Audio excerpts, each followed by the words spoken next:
On va aller chercher des mots bien précis dans ce qu'on appelle un arbre narratif. On va avancer d'un mot à un autre pour pouvoir avancer dans une histoire. Et si vous aviez le pouvoir de choisir la suite de cette histoire, ou tout du moins de l'influencer, c'est ce que vous propose ce jeu de société signé Perte et Fracas, une maison d'édition installée à Bruyères qui s'est fait connaître il y a quelques années avec Ragnarok Star. Après les 3000 exemplaires écoulés, les auteurs reviennent avec un concept inédit et innovant.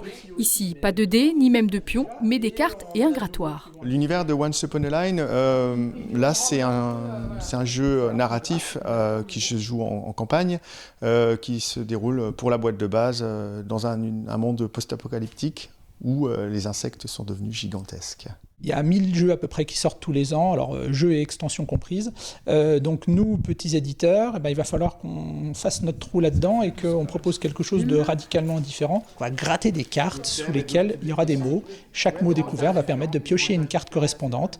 Et quand on pioche la carte correspondante, on va découvrir un petit morceau d'histoire parce que c'est un jeu narratif. Un jeu narratif donc, mais aussi collaboratif. Il peut se jouer de 1 à 4, voire 5 joueurs à partir de 14 ans.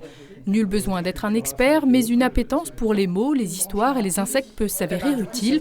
Le prototype a déjà été primé. Quant à sa version définitive, il va falloir attendre un petit peu. Il y a tout le temps de l'édition là qui va courir jusqu'à fin novembre. Donc on va avoir besoin de terminer la rédaction de toutes les cartes, l'illustration. On travaille avec un pool d'une dizaine d'illustrateurs qui vont travailler sur l'ensemble des illustrations des cartes, à peu près 500 cartes dans l'ensemble édité. Et puis à partir de novembre, on va lancer la production. À suivre donc la sortie officielle au printemps 2024, imaginée comme une saga, comptez près de 20 heures de jeu avec différents scénarios. Des extensions sont déjà en préparation et d'autres thématiques pourraient être imaginées en s'inspirant de cette même mécanique, toujours avec du grattage donc et des mots, mais à destination d'un public plus large et pourquoi pas des enfants. En attendant, vous pourrez le tester samedi et dimanche à l'occasion de la 11e édition du festival Jeux et compagnie organisé au Centre des Congrès d'Épinal.